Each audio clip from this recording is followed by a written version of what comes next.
do supercomputador do Barroso. Retirei aqui alguns parágrafos para vocês verem como é interessante aqui os questionamentos do José Medeiros. Agora tem mais interessante do Bolsonaro. Ele fala o seguinte, ó. A primeira notícia que se teve foi a de que o sistema do TSE havia sido hackeado. Posteriormente, houve problemas no acesso ao e-título e, por fim, atraso na contabilização e divulgação dos resultados das eleições. O presidente do tribunal, o Barroso, negou que o sistema tenha sido hackeado de fato, alegando que ocorreram apenas tentativas. Em relação à lentidão, culpou o supercomputador. E aí, diante de todos esses fatos, teve várias coisas antes, podemos afirmar uma coisa: o Brasil enfrentou problemas durante as eleições municipais e não se sabe ainda qual o risco que isso representou. Então a gente vai ter que saber. Consta no Diário Oficial da União que os serviços da empresa Oracle foram contratados na modalidade de dispensa de licitação pelo valor total de 26,2 milhões, sem licitação. Sendo assim, é preciso que se investigue, primeiro, por que esse contrato foi feito com dispensa de licitação? Por quê? Se tem tantas empresas no mundo, sabe, que provém serviço de nuvem. E eu falei para vocês, nuvem, quer dizer, foi IaaS, que é Infrastructure as a Service, você alugar infraestrutura, e PaaS, que é plataforma como serviço, Platform as a Service. E aí, por quê? Tem toda uma gama de serviço, a Oracle nem lidera o mercado, para falar assim com uma empresa assim fenomenal. Por quê, Barroso? Por quê? Você vai ter que responder. Havia outras empresas interessadas no contrato? A gente quer saber. Terceiro, qual a previsão contratual para casos de falhas na prestação de serviço? Quem deverá ser responsabilizado por eventuais falhas? E quinto, a previsão de ressarcimento ao erário? Barroso deve algumas explicações, mas não parou por aí. O Daniel Silveira também vem falar que ele apresentou novo requerimento ao ministro Barroso, desta vez solicitando informações sobre a centralização da totalização de votos no tribunal. E eu vou falar isso daqui quando eu mostrar a matéria que o TSE assume que existem brechas. O próprio TSE, matéria do UOL, para não vir aí com fact-check. Vou mostrar o que eles mesmos falando. Ipsis literis. E aí, o Daniel Silveira fala o seguinte, ó. O único país no mundo que a justiça eleitoral normatiza, fiscaliza e julga é o Brasil.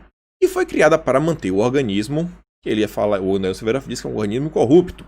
Repare a dança das cadeiras de ministros do STF que assumem o TSE. A justiça eleitoral tem que ser extinta. É uma máquina que não ajuda, né? Não ajuda. E a gente viu ontem o pessoal do STF colocando isso daqui, ó. A Agenda 2030 da ONU é um plano global para atingirmos um mundo melhor para todos. E o STF oficial está junto neste compromisso para promover o Estado de Direito, os direitos humanos e a responsividade das instituições políticas. Saiba mais. Complicado, né? Complicado. Eu ia fazer um negócio aqui, mas não tá o momento. Deixa a gente falar do Barroso. Olhei aqui para baixo, vocês entenderão. Aí vem o Eduardo Bolsonaro. Esse aqui me deixou muito mais animado. Coloca aqui o ofício que ele enviou e fala o seguinte, ó. Encaminhar ao TSE questionamentos sobre a apuração.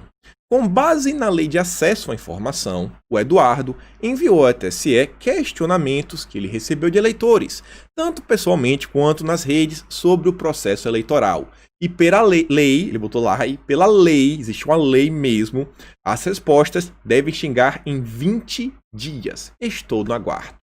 Tem 20 dias para o Barroso responder. Gente, a direita judicializando. Quem diria? Quem diria? 3 deputados já estão judicializando. Parabéns, Eduardo Medeiros e Daniel Silveira.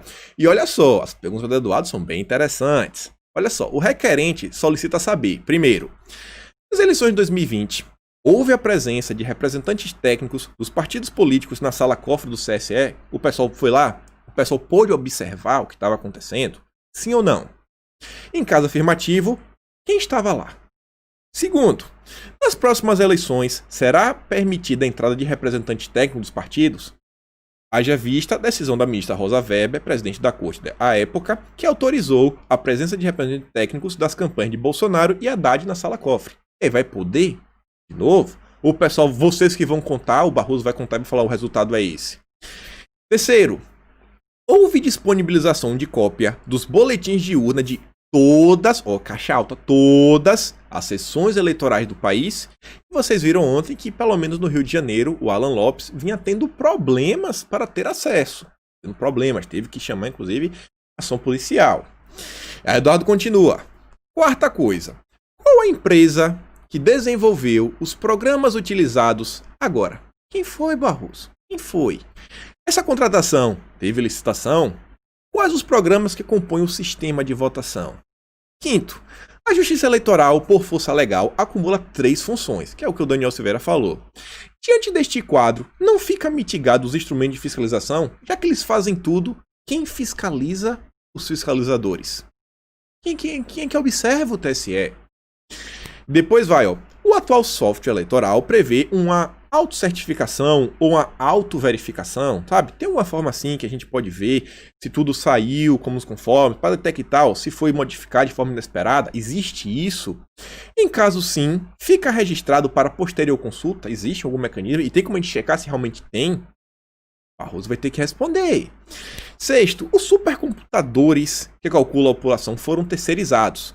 Para qual empresa? Houve licitação? Isso não põe em risco a apuração a depender da empresa que apura? Você vê várias perguntas sobre isso daí. E ainda vem aqui, Estas eleições foram as primeiras em que a totalização foi centralizada. Eu vou falar da centralização em breve. Por qual motivo foi concentrada a apuração no TSE e não mais nos TRS? Por qual motivo? E depois, Eduardo fala o seguinte, Teve aqui um balancete, algumas parciais com 0,39%, 37,77% dos votos contados, depois 57,77% e depois 99,7%.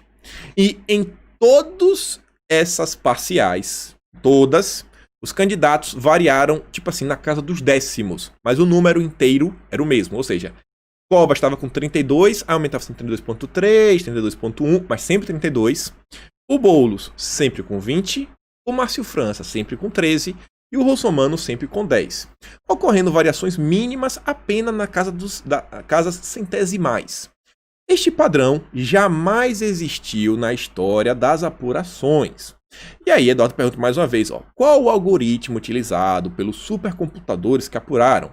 Poderiam esses supercomputadores terem de alguma forma mantido esse padrão alterá-los? E olha só essa última. As urnas das sessões seguem exatamente este padrão, com respectiva comprovação nos boletins de urna de todas as sessões da cidade de São Paulo.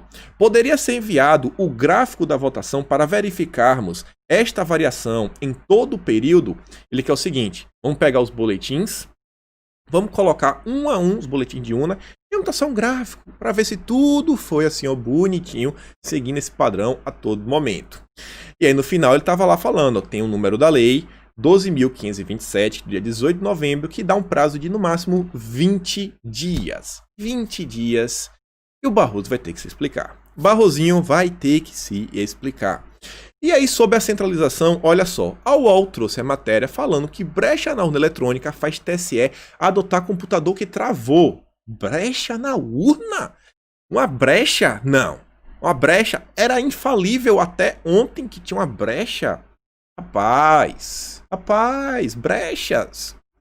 E aí dizia, o supercomputador da Oracle, usado pelo TSE nas eleições de 2020 e que atrasou a entrega dos resultados, foi adquirido após a descoberta de uma brecha no sistema.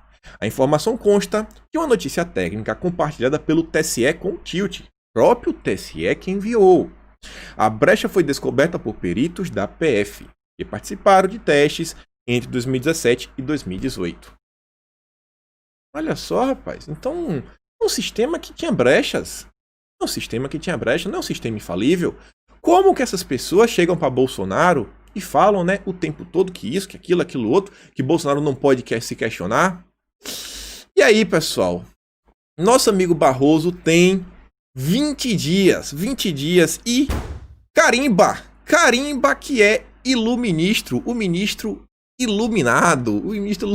E aí, Barroso, vem agora com tua explicação.